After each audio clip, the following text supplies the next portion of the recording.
Les vaccins ARN messagers modifiés resteront probablement la plus belle avancée due à la pandémie. La plateforme nanotechnologique développée offre des perspectives vaccinales ainsi que dans le domaine thérapeutique, ceux de l'oncologie, de l'infectiologie, des maladies neurologiques ou encore cardiovasculaires. Monsieur le Président, l'orateur suivant sera présenté par son président, le président de l'Académie nationale de pharmacie, que vous allez vous-même introduire. Merci beaucoup. Avant tout, je voulais juste en un mot, je voudrais remercier l'Académie royale de médecine de son accueil et de l'organisation de cette séance académique. Donc tous les membres et leurs représentants, Monsieur le Président, Monsieur le Secrétaire, ainsi que M. Cromen, qui est à l'origine de cette initiative. Merci infiniment. Je voudrais introduire effectivement Patrick Couvreur, qui est membre de l'Académie des sciences, professeur émérite à l'Université Paris-Saclay, qui en France est la première dans les classements internationaux, probablement grâce à lui. Titulaire de la chaire d'innovation technologie et des innovations technologiques d'Iliane Desbancourt au Collège de France pendant 2 ans.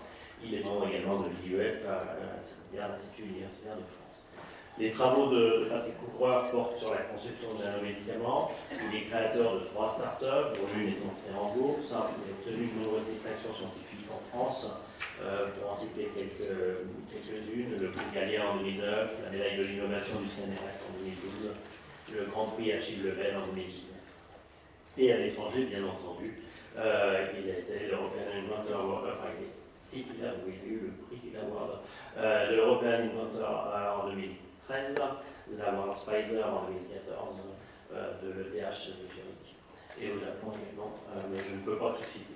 Il est également membre de l'Académie nationale de médecine, de l'Académie des technologies, président 2020, de l'Académie nationale de pharmacie de France, et à l'étranger, il est membre de la National Academy of Medicine, de la National Academy of Engineering, de l'Académie royale de médecine belge, bien sûr, et de la Real Académie nationale de pharmacie. Merci Patrick de vous faire cette présentation. Merci beaucoup Président. Il marche le micro, oui, vous m'entendez. Merci beaucoup Président de cette présentation tout à fait flatteuse, vous mettez la pression. Merci aussi à l'Académie royale de médecine de Belgique. Pour moi, c'est un très grand plaisir d'être de nouveau en Belgique, qui est mon pays de naissance. Donc, je vais vous parler de la délivrance de l'ARN messager à l'aide de nanoparticules lipidiques et voir un petit peu les perspectives que cela peut ouvrir. Alors, avant cela, comme vous le voyez sur cette diapositive, il faut dire que l'ARN messager, eh bien, ça fait très longtemps que les chercheurs y pensent, puisque, vous le savez, l'ARN messager a été découvert par François Jacob, Jacques Monod et également François Gros à l'Institut Pasteur en 1961, ça fait déjà un petit temps. Et il a fallu attendre grosso modo 2009, comme vous le voyez ici, 2010, pour avoir finalement le premier essai clinique humain en immunothérapie du cancer, comme vous le voyez ici. Ensuite, en 2019, et c'est passé relativement inaperçu, il y a eu un premier médicament à base d'ARN utilisant des nanoparticules lipidiques, c'est le patisiran, qui est en fait un médicament qui traite des amyloïdoses, notamment à transthyrétine, avec cette fois-ci non pas un ARN messager, mais un petit ARN interférent. Et puis bien sûr, en 2020, eh bien, on a eu les 2 grands vaccins ARN messagers.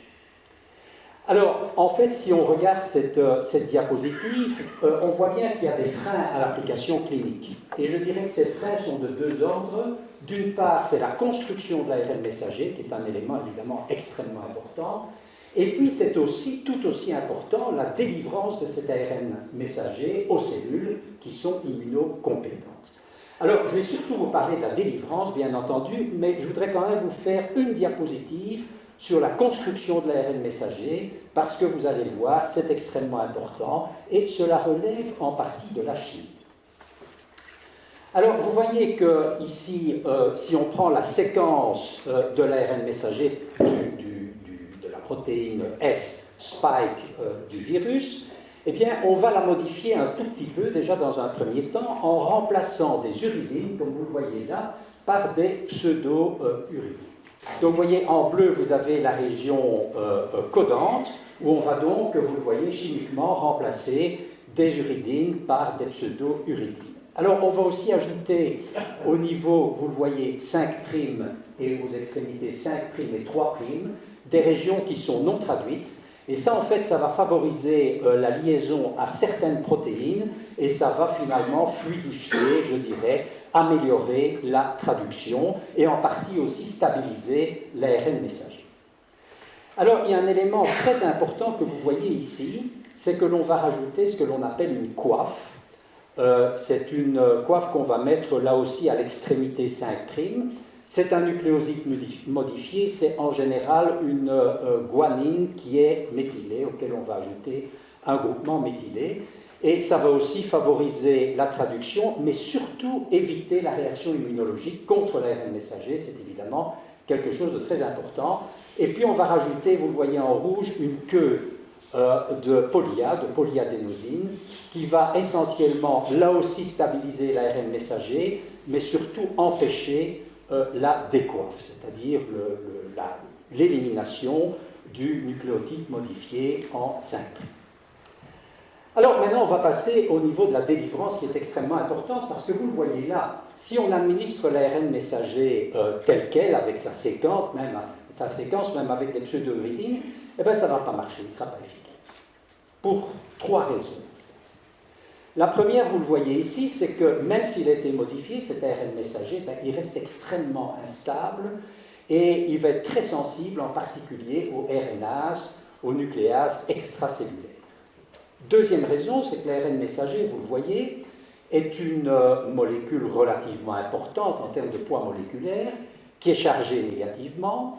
Vous le savez, les membranes cellulaires sont chargées négativement aussi, les phospholipides, les membranes sont chargées. Donc vous aurez de la répulsion électrostatique et vous n'aurez pas de pénétration intracellulaire de cet ARN messager.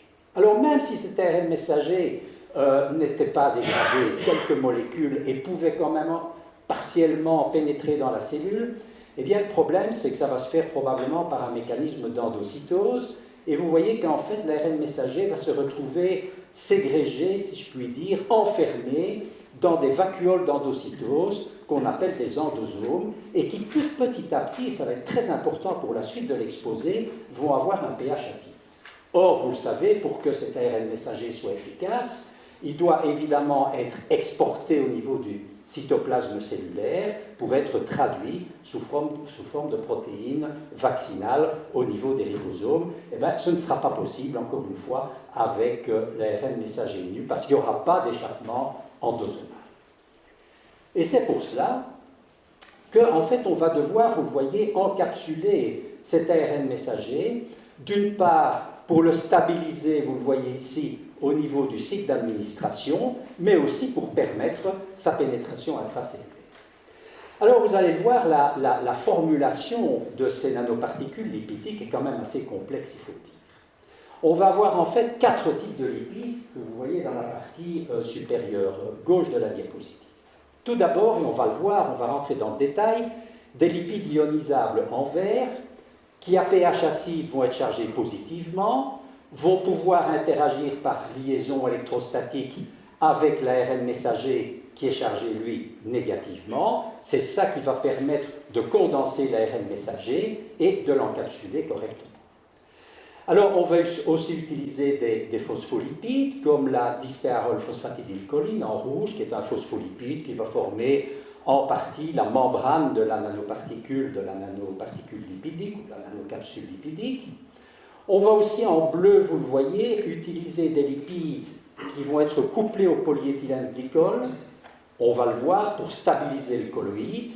Et enfin, on va rajouter du cholestérol tout simplement pour structurer et pour rigidifier la structure nanoparticulaire. Alors, vous avez dans la partie, vous le voyez, inférieure de la diapositive, une vision en microscopie électronique à transmission. Vous voyez bien au centre l'ARN messager qui est condensé, qui est complexé avec le lipide cationique, et puis on voit très très bien à l'extérieur, en surface si vous voulez, cette fameuse membrane lipidique. Alors, comment est-ce que ça se passe sur le plan maintenant du mode d'action mécanistique? Eh bien, vous voyez que quand on aura encapsulé l'ARN messager dans ces nanoparticules lipidiques, il va être évidemment protégé des nucléases, des exonucléases, des nucléases extracellulaires. Ensuite, vous savez que les nanoparticules, les liposomes, etc., de par leur petite taille, sont facilement captés par les cellules par la voie de l'endocytose, qui est généralement d'ailleurs clatrine dépendante, et on va retrouver ces nanoparticules lipidiques avec leur ARN messager intact au niveau des endosomes cellulaires qui vont petit à petit s'acidifier. Et là aussi, toute la difficulté va être de faire passer finalement cet ARN messager, d'exporter cet ARN messager vers le cytoplasme cellulaire pour permettre la traduction au niveau des ribosomes et obtenir ainsi soit la protéine vaccinale, soit la protéine thérapeutique, on le verra. Alors, il faut savoir que la première, je vais dire, découverte, un premier élément important, c'est la découverte des lipides cationiques. Alors, vous voyez que c'est encore une fois une vieille affaire, puisque ça a été découvert en particulier par Fellner et Ringgold en 1989 déjà. Et en fait, ces lipides cationiques, d'une part, permettaient d'interagir avec les charges négatives des phosphates de l'ARN ou de l'ADN, puisque ça a été beaucoup fait avec l'ADN, et ça a permis finalement d'avoir une encapsulation qui est efficace. Alors, ces liposomes cationiques ou nanoparticules cationiques vont avoir des charges positives, donc elles vont interagir très facilement avec les membranes cellulaires qui sont chargées négativement, et ça va faciliter la pénétration intracellulaire et la transfection. Et tout ça marche extrêmement bien in vitro. Vous prenez des cellules, vous rajoutez des liposomes, des nanoparticules cationiques avec l'ARN ou l'ADN, vous produisez in vitro la protéine thérapeutique ou vaccinale. Malheureusement, ça ne marche pas du tout in vivo. Pourquoi? Parce que, évidemment, ces nanoparticules ou ces liposomes qui sont chargés positivement, lors de l'administration, ils vont interagir très fortement avec les protéines de l'organisme qui sont souvent chargées négativement, et donc ça va entraîner une instabilité du polyplexe, une libération de l'ARN ou de l'ADN, ou une condensation de l'ADN et de l'ARN avec ces protéines. Il faut savoir aussi, et donc on va avoir de l'agglomération, on n'aura pas de transfection, et puis il faut savoir aussi que ces lipides cationiques en tant que tels, ils sont toxiques, parce qu'ils vont aller s'insérer dans les membranes cellulaires, et par exemple, si on utilise la voie intraveineuse, on va avoir une toxicité, notamment par hémolyse. Donc vous voyez que c'était un concept fantastique, et c'est souvent comme ça en science, on innove avec un concept extraordinaire, mais malheureusement, qui ne marche pas directement. Et on peut dire que maintenant, très récemment, la découverte fondamentale a été celle des lipides ionisables et des lipidoïdes, dont vous avez là-bas les différentes structures chimiques. Alors, en fait, ces lipides, ils ont ceci de très particulier, c'est que vous voyez, pour les chimistes, que vous avez toute une série d'amines tertiaires ou quaternaires qui doivent avoir un pK, et ça c'est extrêmement important, entre 6,2 et 6,9. Alors, ça veut dire quoi? Ça veut dire qu'en fait, ces molécules, ces lipides, vont être non chargés au pH physiologique, mais, donc à pH 7,4, mais au contraire, vont se charger, vont devenir positifs au pH acide des endosomes. Le résultat, c'est qu'on a une meilleure biocompatibilité, puisqu'on n'est pas chargé au site d'administration et en extracellulaire, et que ça va permettre, on va le voir, à l'ARN messager de sortir des endosomes cellulaires. Alors maintenant, comment ça marche à l'échelle, je dirais, plus moléculaire? Bien, encore une fois, donc l'ARN messager encapsulé, il est intact, il va pénétrer par endocytose, il va se retrouver encapsulé dans la nanoparticule dans les endosomes à pH acide, et là, comme les endosomes petit à petit vont s'acidifier, eh bien, vous voyez que ces nanoparticules qui étaient neutres en extracellulaire vont se charger positivement. Et ça, c'est un élément qui est très important, parce que vous allez voir sur la partie gauche de la diapositive, où j'ai représenté un petit peu les choses comme elles se passent d'un point de vue moléculaire cette fois-ci, vous voyez en rouge, on a les phospholipides chargés négativement de la membrane cellulaire. En noir, vous avez les lipides de la nanoparticule qui sont neutres à pH 7,4. Donc il n'y a pas d'interaction. Mais une fois que les endosomes vont s'acidifier, comme vous le voyez ici, les lipides nanoparticulaires en noir vont porter des charges positives, vont donc interagir par interaction ionique avec les phospholipides chargés négativement de la membrane endosomale.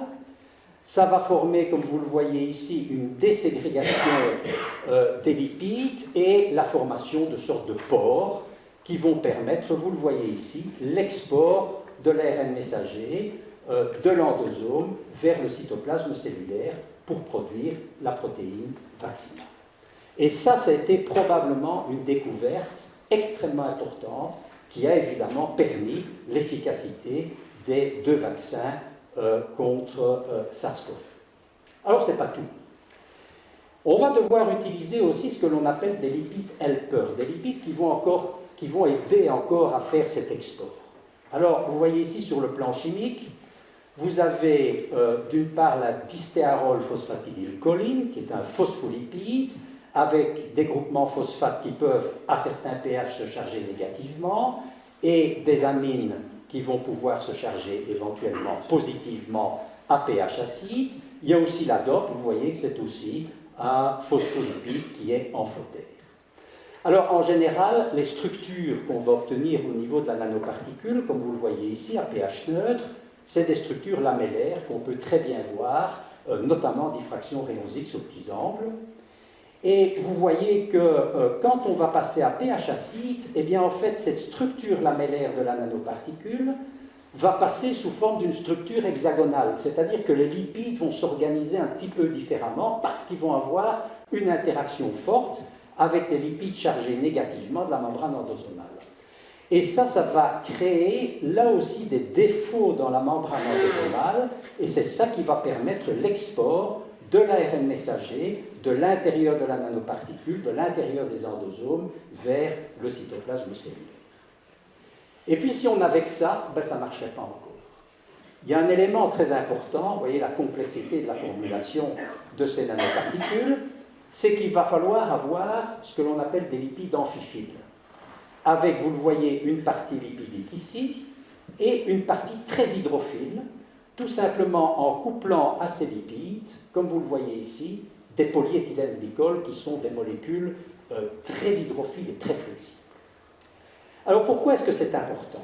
Eh bien parce que ces nanoparticules font une taille en gros d'une centaine de nanomètres.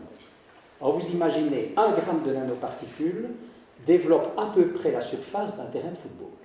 Donc vous avez une surface spécifique qui est énorme. C'est-à-dire que d'un point de vue thermodynamique, vous allez avoir une énergie libre de surface qui est extrêmement élevée. Et donc pour réduire cette énergie libre de surface et pour retomber à un état d'équilibre, la seule possibilité qu'ont les nanoparticules, c'est de diminuer leur surface et donc de s'agréger. Eh bien pour éviter cette agrégation, le polyéthylène-glycol va former, vous le voyez, en surface de la nanoparticule une espèce de couronne, une espèce de protection qui va empêcher l'agrégation des particules entre elles et donc stabiliser le colloïde.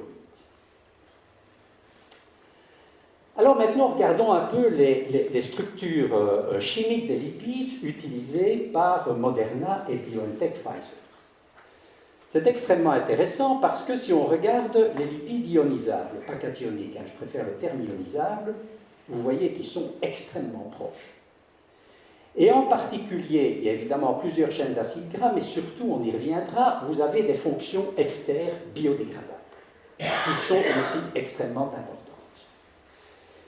Les deux formulations, BioNTech et Moderna, vous le voyez, ont également des lipides très proches qui sont couplés au polyéthylène-glycol et chaque fois vous avez 44 unités éthylène-glycol au niveau de ces molécules lipidiques amphiphiles, donc extrêmement proches là aussi.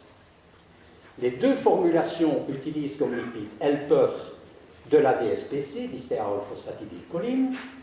Les deux formulations utilisent du cholestérol. Alors, je ne vous dis pas, point de vue brevet, les complications que tout ça va provoquer, et je sais que la bagarre a déjà commencé. Ça, je ne vous en dirai pas plus sur ce point. Alors, je vous ai dit qu'il y avait en particulier des esters, des groupements esters biodégradables dans ces lipides. Tout simplement parce que ces groupements ester vont permettre, vous le voyez, une métabolisation beaucoup plus rapide du lipide et donc un temps de rétention dans l'organisme qui va être diminué. Alors, ceci va induire une meilleure tolérance. Vous le voyez ici, quand on fait de l'administration intramusculaire, on va réduire les infiltrats cellulaires inflammatoires, on va réduire aussi les dégâts au niveau des myofibres quand on fait de l'injection intramusculaire. Et vous le voyez ici, je ne vais pas rentrer dans les détails, on va avoir une réduction du niveau des cytokines systémiques. Alors, je vous ai dit que ces lipides ionisables doivent avoir un pKa. Ce qui est assez marrant, c'est que si vous faites de l'injection intramusculaire ou de l'intraveineux, suivant la voie d'administration, le pKa idéal n'est pas tout à fait le même. Pour la voie intraveineuse, il doit être compris entre 6,2 et 6,5, et pour la voie intramusculaire, entre 6,6 et 6,8.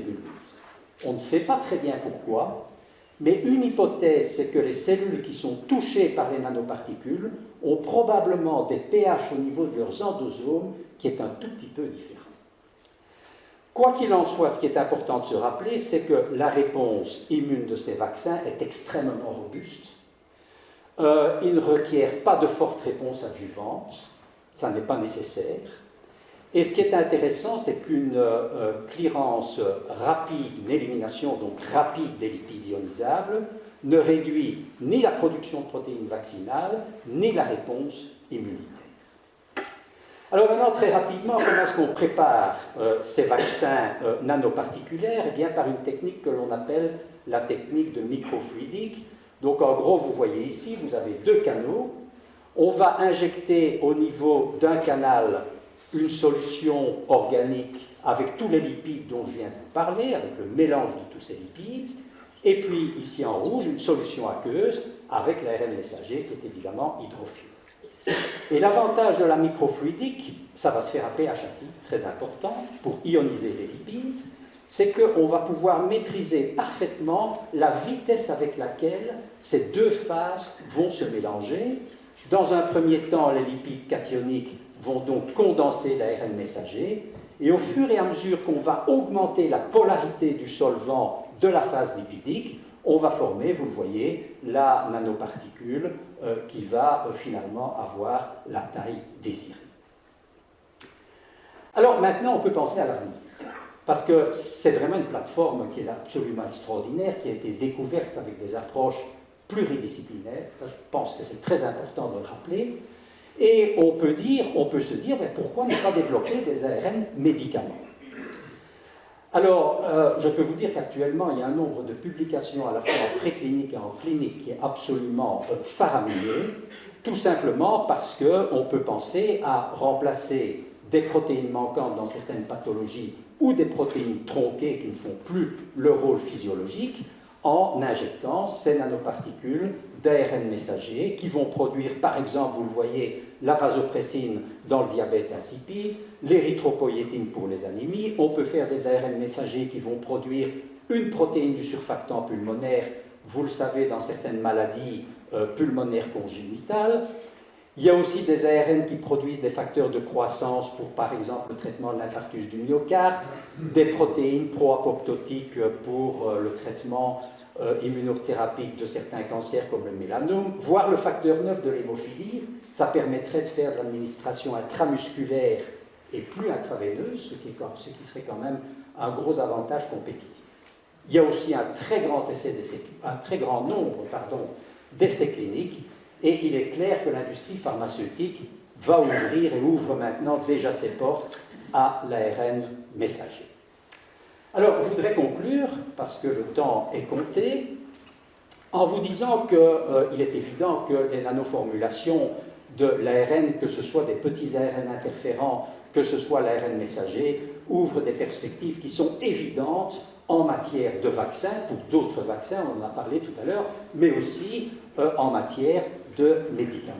Mais comme toujours, vous le savez, rien n'est totalement blanc, rien n'est totalement noir, et tout n'est pas si simple. Pourquoi? Parce que tout d'abord, en matière de médicaments, c'est clair que contrairement à un vaccin, la protéine qui va être produite doit l'être en quantité suffisante et évidemment sur le long terme. En plus, dans certains cas, on sait que la production de la protéine risque d'être extrêmement transitoire, par exemple parce que cette protéine va être caractérisée par un temps de vie plasmatique extrêmement court, une métabolisation rapide, une glycosylation qui n'est pas celle qu'on souhaiterait, ou pas de glycosylation, et aussi parce que malheureusement, dans certains cas, on va avoir une protéine qui sera immunogène. Il va falloir évidemment régler tous ces problèmes les uns après les autres.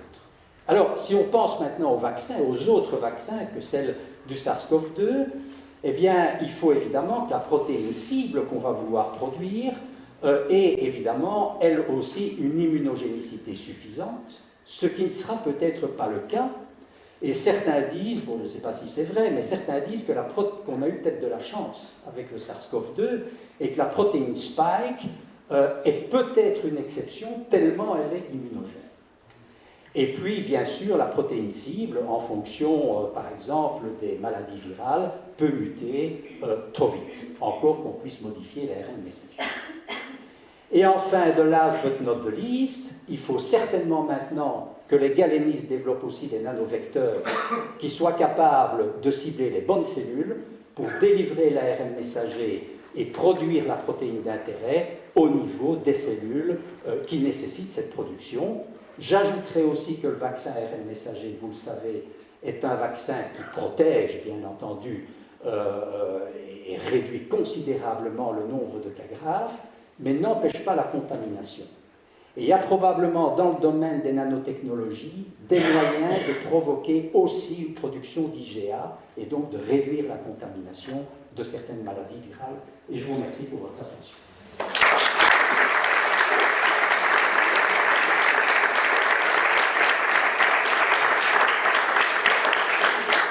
Merci beaucoup pour cet exposé vraiment passionnant. On se rappelle des liposomes de Alec Benham. Oui. L'espoir que les liposomes ont fourni. Maintenant, on a une technologie différente. J'ai une petite question pour commencer la session de questions. Alors, il y a des virus qui simplement fusionnent leur membrane lipidique avec la membrane plasmique. Ici, on doit passer obligatoirement par les endosomes.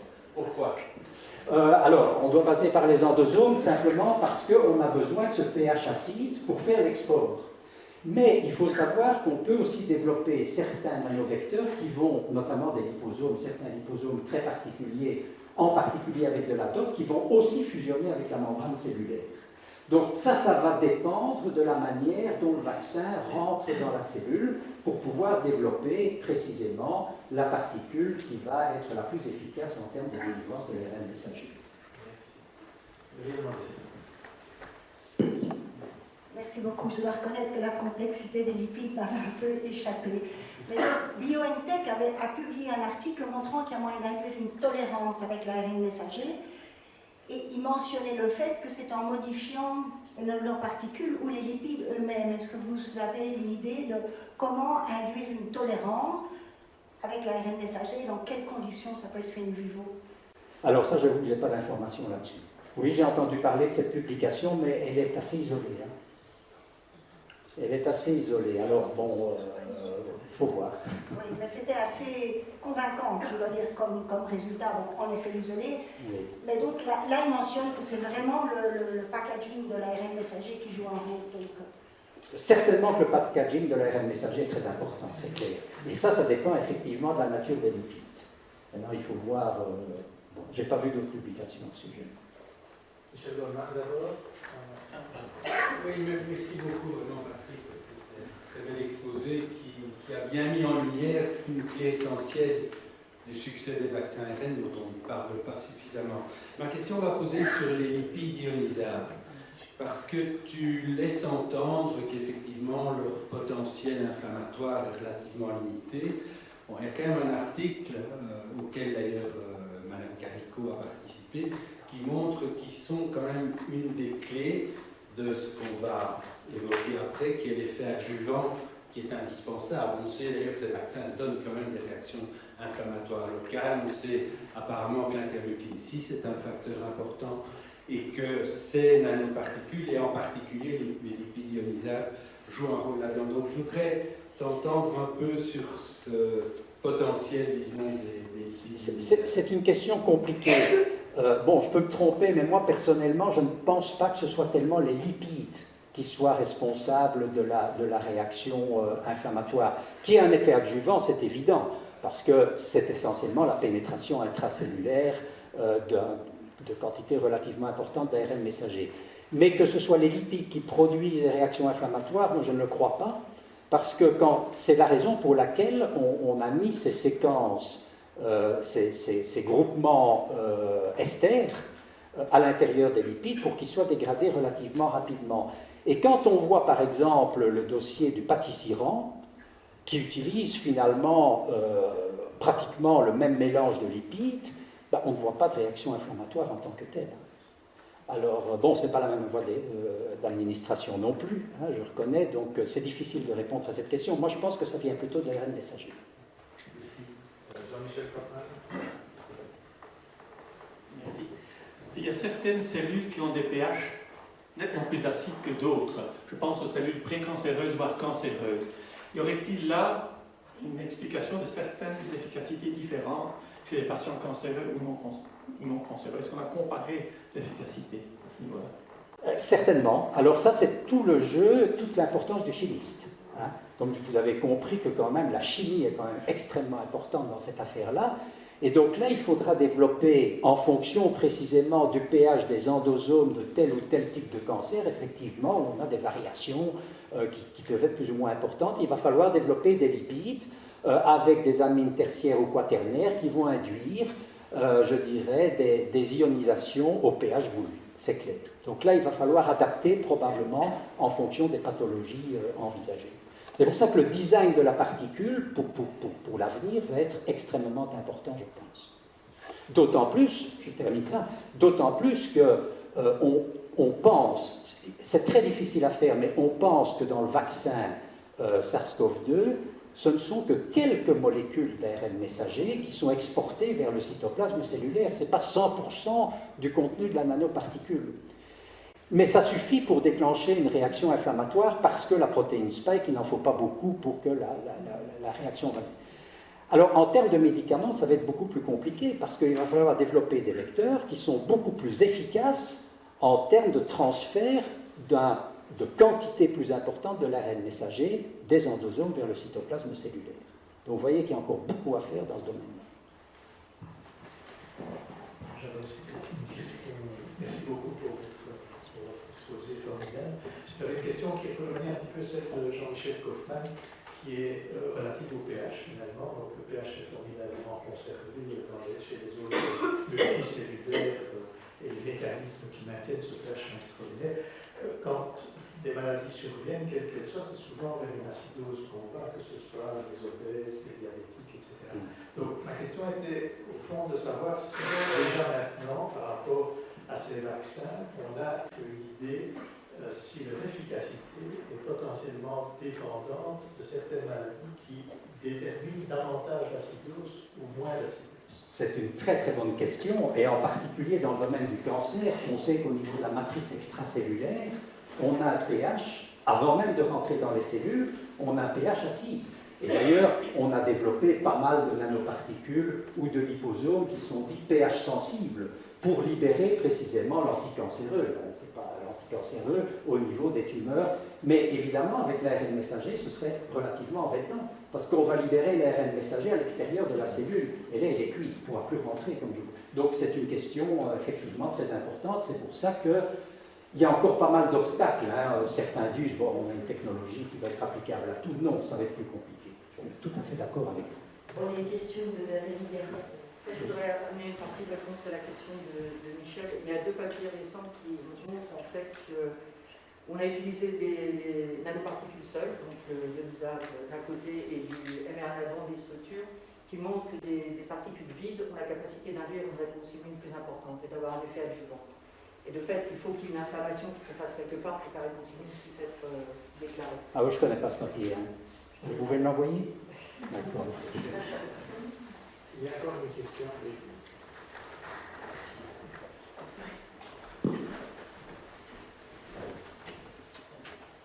Merci pour cette belle conférence.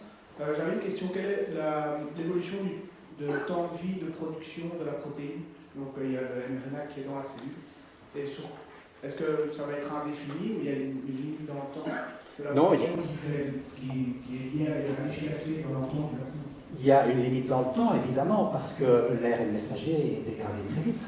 Une fois qu'il est dans le cytoplasme, bon, évidemment, il va être traduit, mais ensuite, il a un temps de vie qui est relativement court. Donc, c'est un problème qu'on pourra avoir, effectivement, là aussi, pour les protéines thérapeutiques, qui doivent être, comme je vous le disais, produites sur un temps plus long. Donc, ça veut dire que c'est ce qui a appris la nécessité de faire des nouvelles doses de vaccin régulièrement, ou c'est lié à la mutation? Non, ça c'est pas. Dans le domaine du vaccin, c'est pas ça le problème. Ce sera plutôt. Non, parce que là, une fois que la réponse immune est enclenchée, là c'est une question purement immunologique, de voir en fonction si on est vieux ou si on est jeune, si on va garder une immunité plus longtemps ou moins longtemps. Mais en termes de médicaments, par contre, là, on va peut-être devoir administrer de manière beaucoup plus répétée, quoi. Ça veut dire, juste pour compléter, qu'en termes d'ARN médicaments, on va avoir plusieurs challenges à régler. Dans la molécule, médicaments, ARN, ensuite le packaging, et enfin la personnalisation dont on a un petit peu parlé, ou en tout cas le ciblage sur certaines populations. Tout à fait, c'est exactement ça. Merci beaucoup, professeur Courvat.